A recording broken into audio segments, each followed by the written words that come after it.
Okay, there is a certain teacher online, and people have been challenging him before, and we have been trying to warn people about the things that were being taught by this particular person. So the question that I'm going to ask people is, for those who support either of these two teachers, if you were able to see for yourself where the doctrine comes from, would you finally decide to drop it? I'm just going to go through a few things that you may recognize. I'm not going to call any names out, even though I do feel like I have the right to. Here in the Nag Hammadi codices, I've talked about these before. They came out of Alexandria, Egypt, and although people will try to claim that the Gnostic books were older than our Christian documents, that's not true at all. These Gnostic Gospels came at a later time.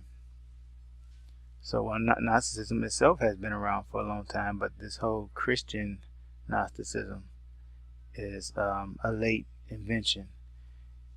So the Gospel of Thomas, which is in here, I'll go to the index.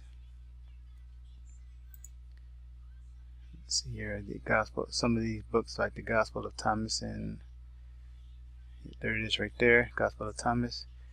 Things like this, these are older. These are not older than the Christian Bible we have now. These came at a later time.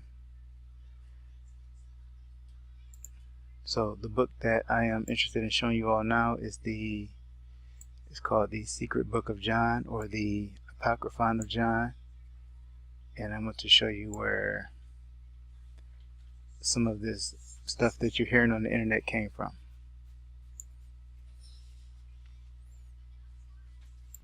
And please excuse the sound of my children. So scrolling down to after the fall of Sophia, we see, we'll start here in the fall of Sophia.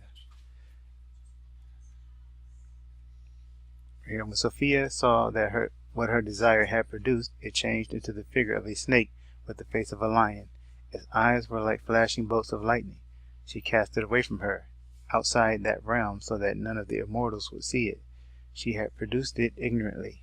She surrounded it with a bright cloud and put a throne in the middle of the cloud, so that no one would see it except the Holy Spirit, who is called the Mother of the Living. She named her offspring Yaldabaoth, and that is sometime called YHWH, or the Demiurge. So Yaldabaoth is the first ruler who took great power from his mother. Then he left her and moved away from the place where he was born. He took control and created for himself other realms with luminous fire, which still exists.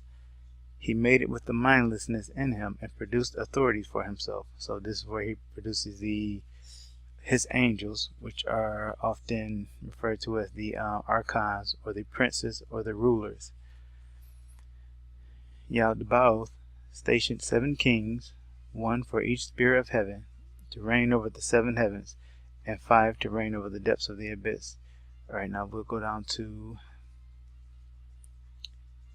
where he creates the weak, and okay, here's where he creates this is where some people will say this is Satan creating the Genesis 1 creation here. Alright, so Yaldabaoth organized everything after the pattern of the first realms that had come into being, so that he might create everything in an incorruptible form. Not that he had seen the incorruptible ones, rather the power that is in him, the power that came from his mother Sophia, that he had taken from his mother, produced in him the pattern for the world order. When he saw creation surrounding him, and the throng of angels around him, who had come forth from him, he said to them, I am a jealous God, and there is no other God besides me. Now who says that, right? The God of the Bible, right? So this demiurge, who is the Gnostic Satan, is the God of the Old Testament. That's supposedly the God of our Bible. But by announcing this, he suggested to the angels with him that there is another God, for if there were no other God, of whom would he be jealous? So scrolling down more, we are going to read the creation of Adam. Yaldabaoth said to the authorities with him, "Come, let us create human being after the image of God, and with a likeness to ourselves, so that this human image may give us light." So this is where some people have said that Satan is the one who created man in his image, and not the true Christian God.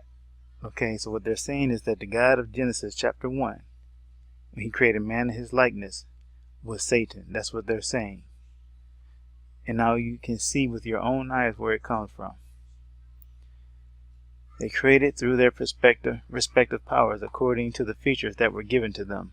Each of the authorities, or the princes, the rulers, the archons, contributed a physical feature corresponding to the figure of the image they had seen. So they had seen an image with the so-called immortals, and they are trying to reproduce that on the earth. So scrolling down here, they created Adam, right? So we're scrolling down to where Adam sees spirit and life, their imprisonment of humanity. The human being Adam was revealed through the bright shadow within him, and Adam's ability to think was greater than that of all the creators. When they looked up, they saw that Adam's ability to think was greater,